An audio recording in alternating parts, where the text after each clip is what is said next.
All right, let's talk Oklahoma Sooners football. This is a team coming off a little bit of a disappointing year, to put it mildly, but obviously new coach Brett Venables, a lot of transfers left. Anytime you lose your number one and number two quarterback, things are going to get volatile. But I think the future is bright, and we've got an interesting update from Oklahoma that kind of points to all the strides they're making to get better going to 2023 and beyond.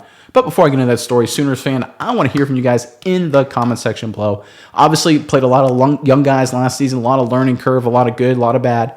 Give us one young player, one guy who got a lot of playing time that you think is really ready to take that next step, a guy who's going to grow and become, maybe wasn't so good last year, kind of feeling himself out, learning the ropes, who's going to be a big-time playmaker in 2023 and beyond. Let us know who that player is in the comment section below.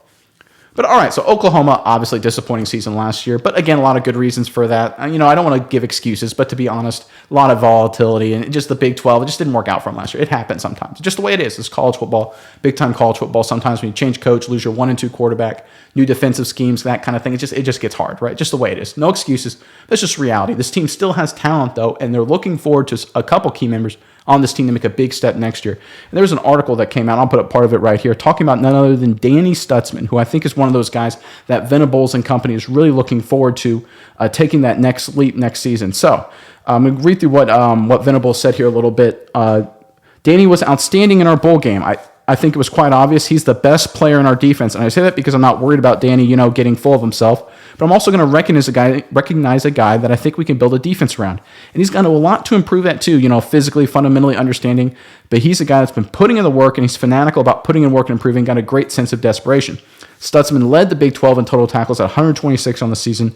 He averaged 9.6 takedowns per game and landed 3 total sacks. His individual production skyrocketed from his freshman year, but Oklahoma's defense as a whole couldn't quite put the pieces together. And that's kind of putting it mildly, because according to the stats, Oklahoma ranked 122nd, 122. That's not very good.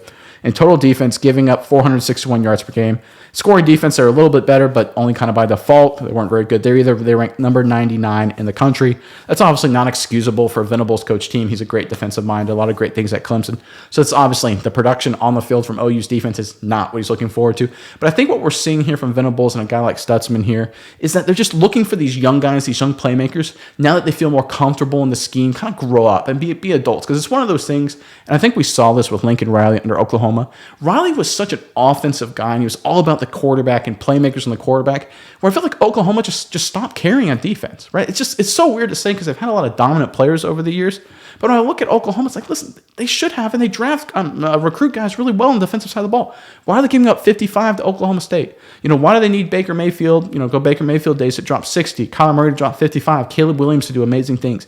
I don't understand why. And frankly, I think it's because Lincoln Riley and his staff instilled a culture of not caring about defense. And when you have that culture, it takes time to rebuild that and refocus some of these guys, even when you have really talented guys like Stutzman. And I think that's what Venables is really trying to do here. And I think the fact that he's saying, hey, listen, we're coming along, we're getting there. Look, we got guys trying to get in the playbook. Guys are trying to, look film and things like that. And here's something I think that Stutzman really listened about him. So guys that have a very strong football acumen, according to the same report, that's going to lend to a quicker transition, if you will.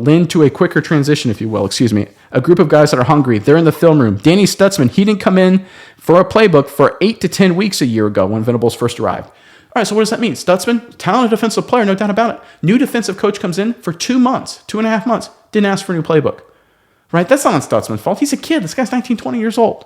Right? It was the culture that Lincoln Riley set up about, hey, listen, we don't care about the defense. Don't worry about that. We're going to focus on the quarterback. We're going to send guys to the Heisman. We're going to send guys to the number 1 overall draft pick. We don't care about the defense. We'll be teams 55, 52. That's what we're going to do. And that's what Venables had to fight. I think that's what we saw a lot of last year with Oklahoma.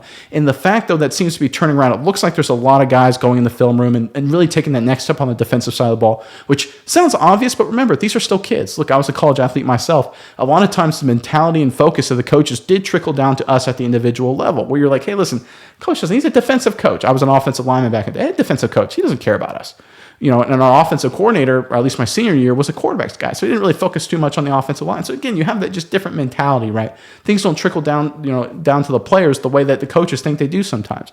But I think Venables has the right mindset. And he said this about Stutzman. I'll kind of finish with this. He says, quote, obviously he's flipped the switch, so we're a lot further along. And I think that hits the nail right on the head there, right? Is that these guys were very talented. A lot of great recruits. That's what they do. Oklahoma brings a lot of great recruits, a lot of impact players. But they weren't there mentally. They weren't in the playbook. They weren't in the film room. They weren't focused on playing good team defense. And Venables comes in with a complex defense and aggressive defense, puts guys in challenging positions. And frankly, they weren't there. And we saw some of the issues early in the season. They were getting absolutely trundled. I think Venables toned it down, the complexity a little bit as the season went on. But of course, when you tone that down, you give up some big plays, but you stop giving up as many big plays, but you also don't create as many big plays from the defensive side of the ball. I think Venables excited. You got guys like Stutzman that are in the film room now. They're studying their playbook. They're working on their craft day to day. They're taking it serious. They flipped the switch, like he said. If Oklahoma defenders can flip the switch, like Venables is alluding to, watch out. Because the talent they have on the defensive side of the ball, they can literally dominate the Big 12 and carry that over into the SEC because they recruit with the absolute best of them in the country, not just on offense and its defense as well. And I think Oklahoma Sooner fans should be really excited for what Venables is saying about Stutzman here and what about their entire defense, the trend that it's going in right now. Because if they can just click with Venables' defense, we saw what happened with Clemson. They can shut down anybody, right? They shut down Jalen Hurts famously in the national title game. We see what Jalen Hurts is doing in the NFL. Clemson's defense can be absolutely elite, or was absolutely elite under Venables. Oklahoma's defense can follow the exact same trend.